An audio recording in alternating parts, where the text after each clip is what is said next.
Okay, hello everyone. I'm in Mexico City today, so you'll have to pardon the traffic noise. Now, I've gotten quite a few questions via email and Telegram that need to be answered.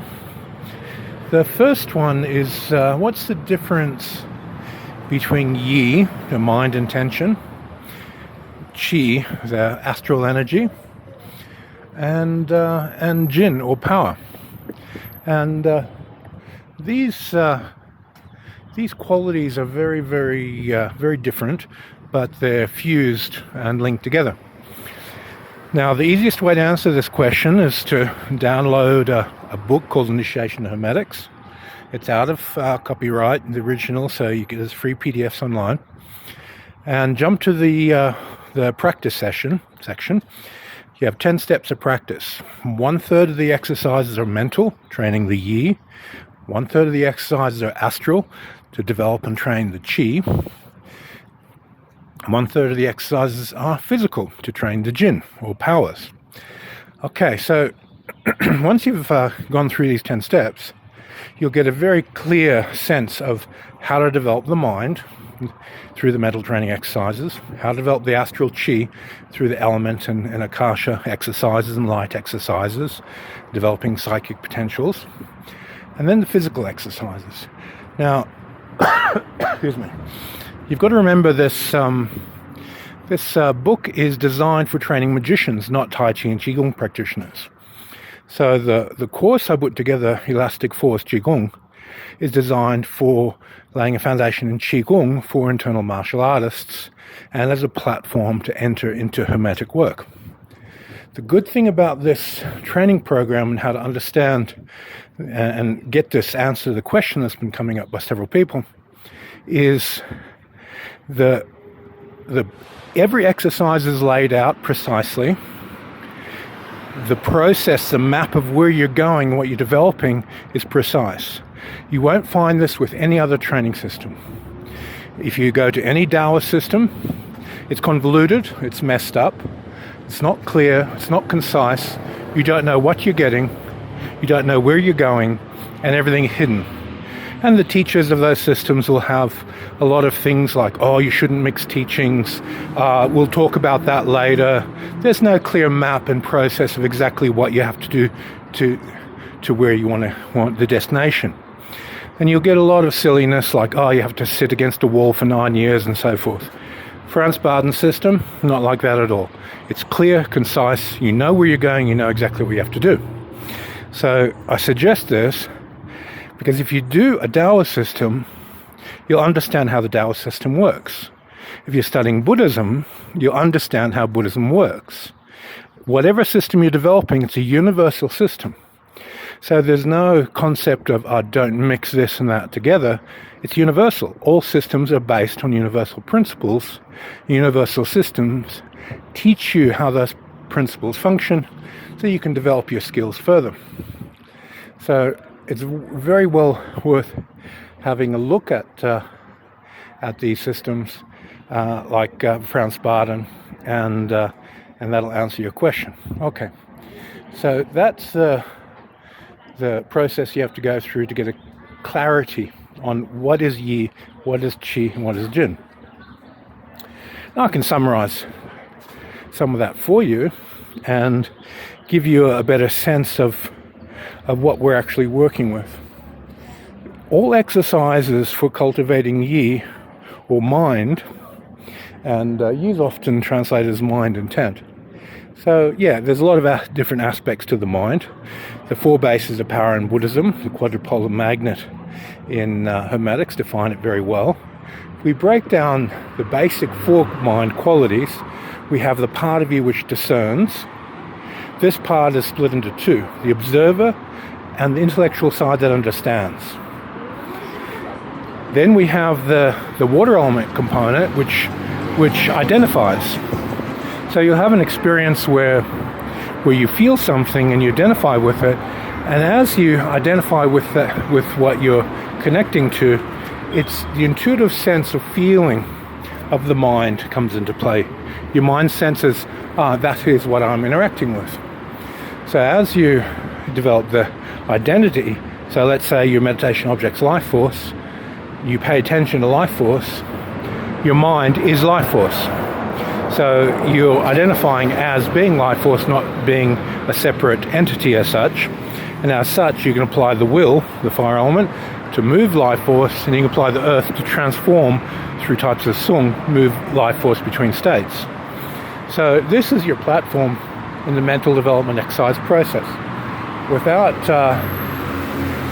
this clarity of what you're training and how you're training it, there's always going to be gaps. Bardon system defines this really well. So the yi intent is really the fire pillar of the mind, but it's got air, water, fire, and earth. All those aspects are there, and they're all balancing together to create a framework. Now, as you look at the concept of qi, in Franz Bardon's system, he first teaches you how to purify your existing qi before he teaches you how to amplify the qi. So what is purification? Know thyself. Your black and white mirror, your ethics statement, your precepts, your vows, how you train, and for the benefit of who are you training. Now, if you want to develop a field of consciousness awareness that moves beyond your own ego, your personal vows have to emulate that. So if you're a healer, you make a vow that you're practicing healing for the benefit of your patients. And as such, your unconscious mind starts linking into the needs of your patients and starts answering questions before those patients arrive. So this is getting the life force, the qi, which is vibrating in the past and is projecting into the future to prep itself appropriately. Your basic black and white mirror and ethics statement says this is the purity of the qi of the body. If your mind has convoluted sexual desires and lust and addictions, then your mind is too attached and it'll be full of poisonous qi because it's not pure, it's not being purified. So the Bardon system first goes, let's purify the qi that exists and then amplify pure qi. And that's a common sense development process. Any system that doesn't put precepts before energy development or concentration is going to fail. People can develop supernatural personalities if they don't know themselves, and it's all downhill from there, and not in a good way. So the astral training exercise through Bardon's book, first purification, then cultivation, and then equanimity, and then akasha, and then light, and then looking at divine qualities of spirit. So the astral progression is very cleanly laid out. You know exactly what type of qi you're working with and what type of psychic gates you are developing. Then next from there is the physical exercises. So from step one, the jinn, to develop the jinn, you need an elastic body, and you need to cultivate a proper lifestyle of a practicer. If you're not cultivating the lifestyle of a practicer, you're not going to be a practicer. It's very, very simple. These things need to be clearly taken into consideration. Now, why fix the lifestyle? Well, if the lifestyle isn't sorted out very, very early, you're going to lose huge amounts of time. And time is something you have to be very, very, very sensitive to. One glass of alcohol sedates the will. Alcohol's in your bloodstream for, say, 24 hours. Your mindfulness will be lacking, your concentration will be lacking. There's no access to samadhi for that 24 hours. So you're not in a place in which you can cultivate yourself. You smoke pot, it's in your bloodstream for a month. You won't be able to enter correct samadhi for that month. Other drugs stay in the bloodstream for a certain amount of time. They sedate the system, so you have a lot of time loss. And what you really want to be looking at is what is the practicer's lifestyle. How do we constantly monitor our ethics statement? How do we constantly monitor our vows, our precepts, and stay in harmony with them to develop ourselves? So this is super, super important. Now, as you move through the physical training exercises, they're not like Tai Chi. They're more applying magical principles to the physical world. And in doing this, you're going to find that there's a very strong emphasis on a very strong emphasis on the magical training process, not the Qigong Tai Chi training process. That's why I developed the Elastic Force Qigong system to accommodate that, accommodate those people, so they can bridge hermetics into Tai Chi and Qigong and understand how Tai Chi functions from metaphysical laws. Without those metaphysical laws, it can be very difficult to get a sense. That's why there's so many teachers that can do Tai Chi at a rather amazing level of skill, but they're unable to teach Tai Chi because they haven't defined the metaphysical principles upon what it's built. If you have a good grounding in metaphysical principles, you've done your journaling correctly, you've defined those qualities of mind, you've defined those qualities of the astral body and the astral energies, and you've defined how they interact with the physical, you know the matrix as well, it all makes sense, and you can teach it. The key to this is every person that you teach differently. You can't teach two people the same way. You won't get the same result because of the uniqueness of people. So in the teaching process, each person needs to be taken as an individual. Your job as a teacher is simply a tour guide. You point your finger at important things for students to pay attention to. And each student, you point at something different for them to pay attention to so that they can evolve and grow and understand how the training system works. You never allow yourself as a teacher to be idolized or put on a pedestal or anything like that, because you're essentially creating hierarchy and separating yourself from the capacity you have to teach. So to be a good teacher, you have to make yourself obsolete as quickly as possible. Students turn into friends on the path. You don't remain their teacher forever. You want to keep this teacher-student relationship no more than 4 years. After that, they're friends. They're friends on the path. And if a person's very serious, within that 4-year period, they've laid a very solid foundation, they're doing amazing things, and they're getting the benefits.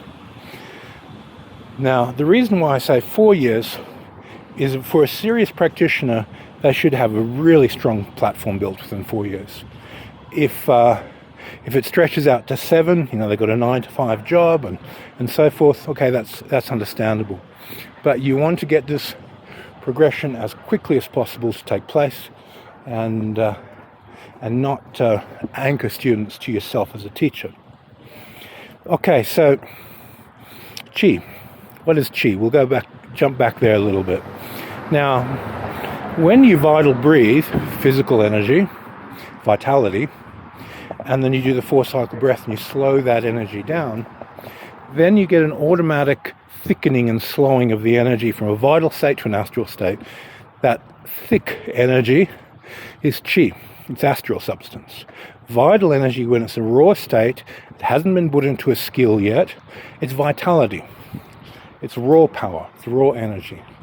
Once it's been metabolized through human movement, through giving information, given purpose, absorbed into consciousness, once someone's gone through that process, then they're at a stage where that Jin turns into Qi.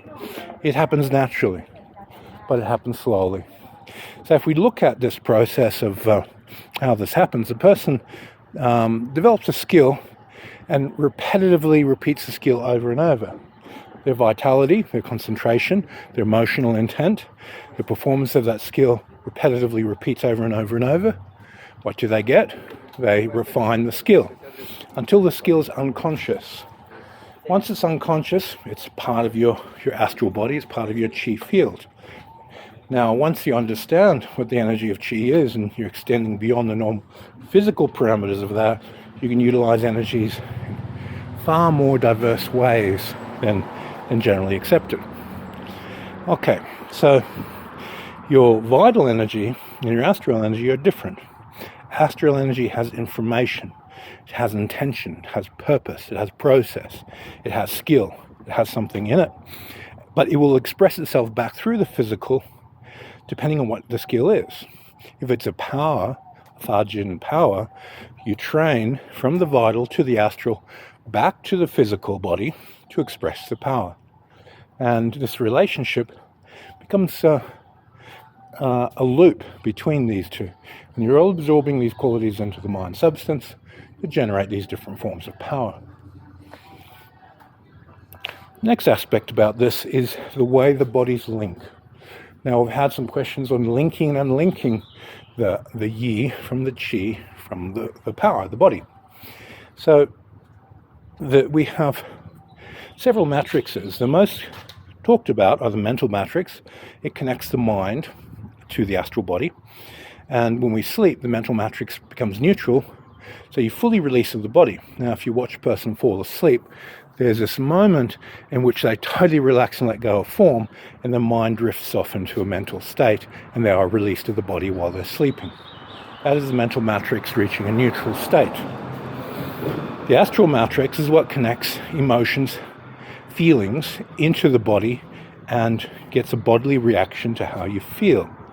You see something funny, you feel it, and then you laugh. There's a mental, astral, and physical interaction taking place. That's perfectly normal, perfectly healthy. The mental astral matrix, when they increase magnetic capacity, the bodies contract. So there's potential for stress to arise. When a person's very relaxed, the magnetism softens and relaxation forms. People feel relaxed. They have mental ease, emotional ease, physical ease, as the matrices demagnetize and let go. When you understand how the matrices form to generate power and how they release to generate equanimity and insight, you can control that to enter into various forms of concentration to form different tasks. So this will be completely based upon your objectives and what skill development you're developing.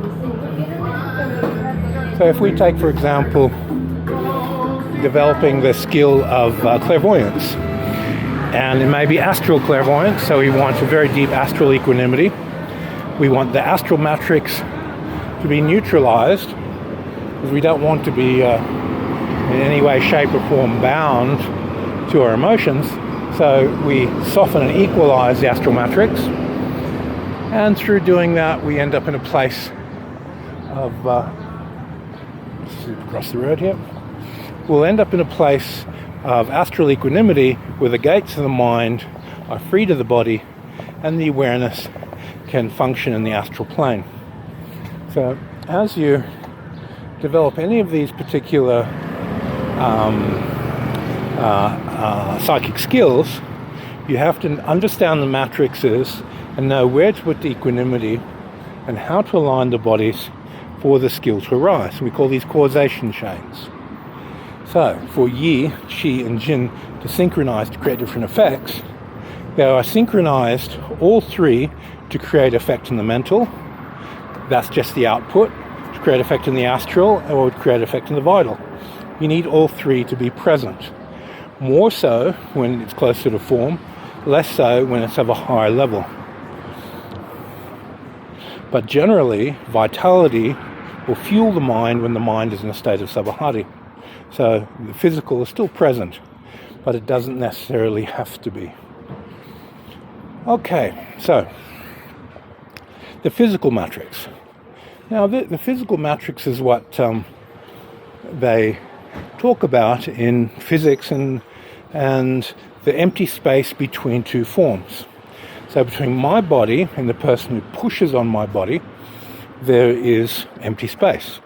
We perceive the forces physically touching through our sensory system, but actually there's a void between the bodies, and that void is reflecting through the akasha. So you can only sense that if you're in akasha. But this effect of gravity and electromagnetic fields between people and objects, that's what hermeneutics refers to as the physical matrix. So this physical matrix is a electromagnetic field that's generated by gravity between physical objects, and it radiates around your physical body and through your physical body and generates a type of physical cohesion electromagnetically between the biotensecurity, the muscles, the form, and everything that exists physically. It's how gravity enters your system. From there, we have up the vibrational scale the astral matrix that we talked about. It's the energy which binds our emotional experiences, our consciousness of emotions, into a physical form. And then from there, we have the mental matrix. We talked about that. And above the mental matrix is the etheric matrix. Now, the etheric matrix, similar to the physical matrix, is more the relationship between the mind and the empty space. The physical matrix is a relationship between the physical body and other objects and that inherent emptiness. It's both akasha, but we're just pointing at different aspects of it. So the etheric matrix, or the akashic matrix, this is what we need to bridge through to release the mind into wuji, or akasha. And to unlink that is key to all higher practices, all higher forms of equanimity. So linking and unlinking the energy bodies through these matrices is key. Now, between akasha and what we call non-dual light, there's another matrix. It's a light body matrix. Now, this is what allows a person to move through infinity quality of the akasha and have an interaction with non-dual light. And when you learn to link and unlink, this particular quality allows you to move up the vibrational scale of the light bodies, moving into more subtle light bodies, what people refer to as non-dual light, original forms of light. Okay, so linking and unlinking is the key to all spiritual growth. Linking and unlinking is the key to essentially understanding everything within the Hermetic framework. Because if you're too linked, if your bodies are too connected to each other, you're going to find that excess connection is going to give you stress. When you learn how to release time, unlink the astral matrix, release space, unlink the mental matrix, release the etheric matrix through paying attention to the infinity qualities and then moving your awareness into light. All these unlinking processes, unlinking your awareness or attachment to time, unlinking your attachment to space, unlinking your attachment to a concept of self within your own mind, paying attention to this infinity quality, this is what essentially will be the platform of understanding for the whole Hermetic framework. Once you have developed this linking and unlinking process, we use the law of rhythm to amplify it. So how do we do that? By increasing water element, which is the magnetic fluid of the matrices.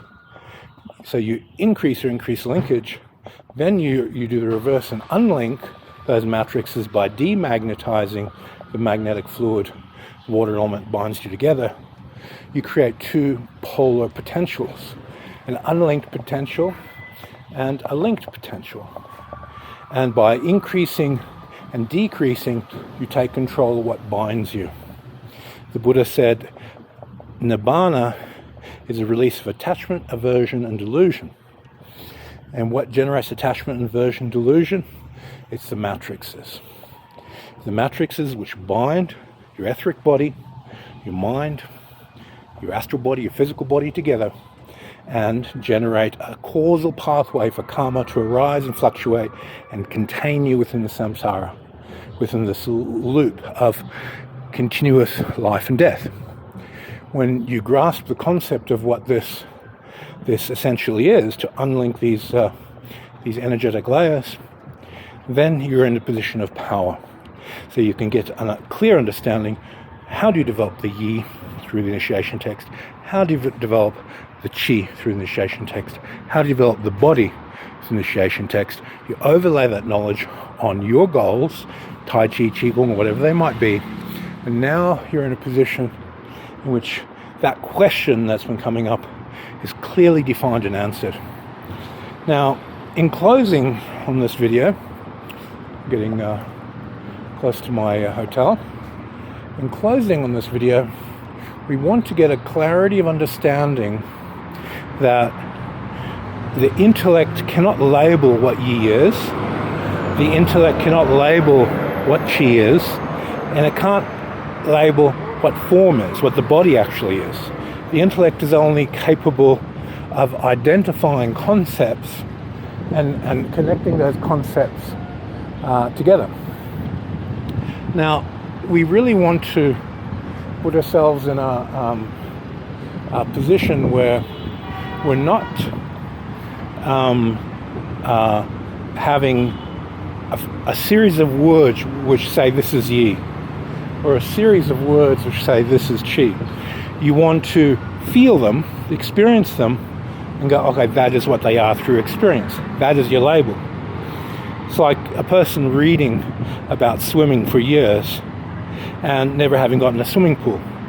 Until they've gotten the swimming pool and learned to swim, they don't know anything about swimming. Doesn't matter how many books they read. And this is even more so in the internal development field. If you're not developing a clear experiential understanding of these things, you shouldn't even be trying to talk about them. What you should be talking about are the direct experiences that you need to experience them and for other people to experience them, not what they are. By projecting words that say what they are, you're putting yourself in a position of delusion, because everybody's going to interpret those words differently. Everyone's going to think of what you're talking about from a different level. Oops, sorry. And you really want to cultivate direct experiences.